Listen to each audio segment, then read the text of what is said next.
Hello, good morning. Welcome into First Take. I'm Courtney Cronin, all by myself here in our New York studios. But keeping me company on this Thursday morning, we've got Brian Windhorst, we've got David Dennis Jr., LA and Atlanta respectively here because we've got some basketball to get into with the offseason underway in the NBA. A lot of deals have become official since we were last together last week, so why don't we recap?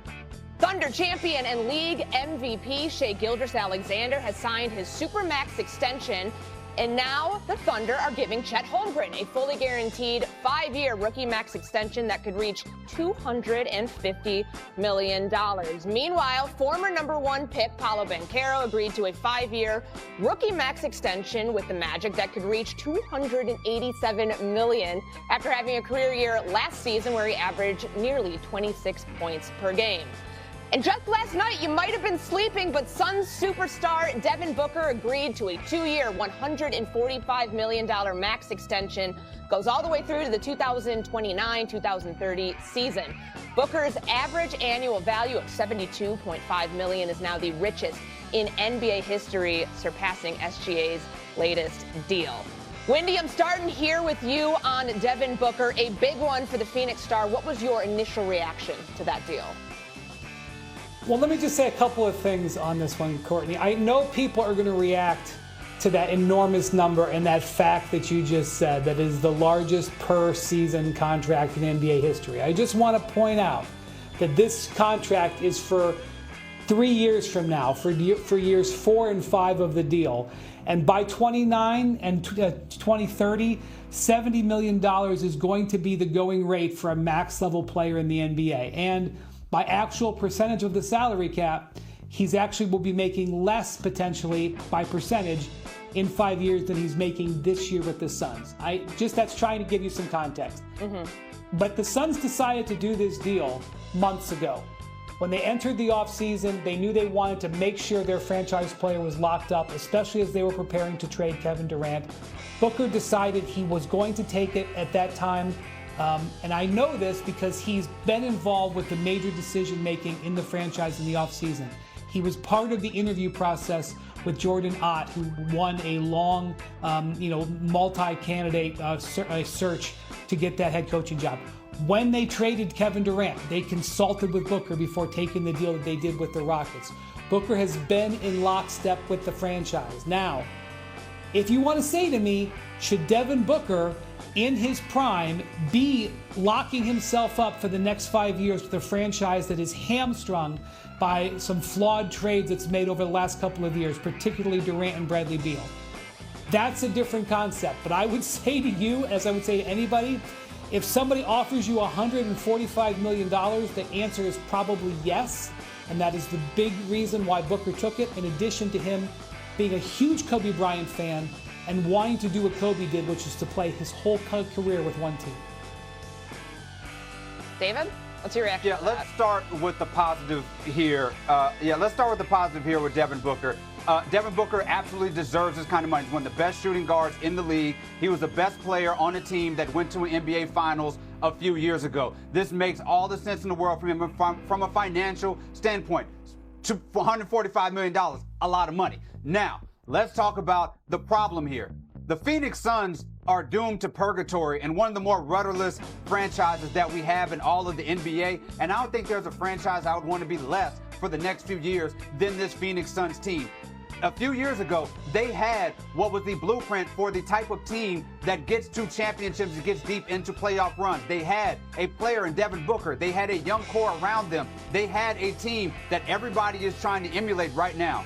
They blew that up to bring in older players, to bring in the Kevin Durants of the world, to bring in Beal and those type of guys. And now they have a franchise where they do not really have picks for a long time, for many years, control their own picks, and they have, middling players around Devin Booker. Let's be honest, no disrespect to those players. Their hope is that one of these draft picks they have this year can turn into somebody. But Devin Booker is really looking at a situation that is pretty closely to one of his teammates, which is Bradley Beal when he was in the Washington Wizards, where you are a shining star around a franchise that really has no way to put any big talent around you or make any sort of run deep into the playoffs, and you cannot build through the draft. This is something that I would not want to be in, all things considered, taking away the money. But when the money's concerned, yes, you have to take it. But he has to understand that he is going to be part of a franchise that's going nowhere for most of the time he's on that contract. That's a hard pill to swallow if you think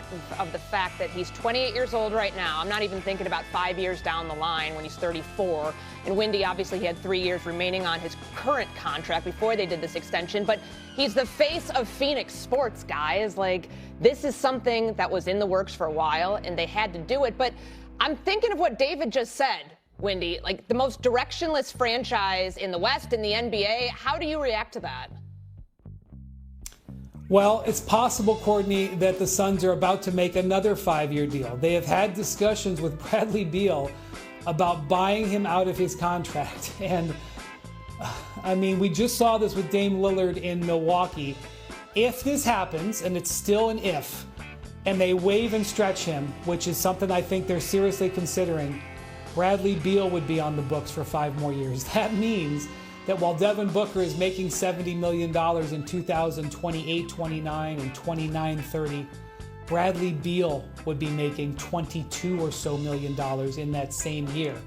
And the idea of having Bradley Beal having to be an anchor on your cap for that long is hard to swallow. And the reason that they're going to do it, or the reason they're seriously thinking about doing it, is because it's going to potentially save them over $150 million this year in luxury tax, this year alone.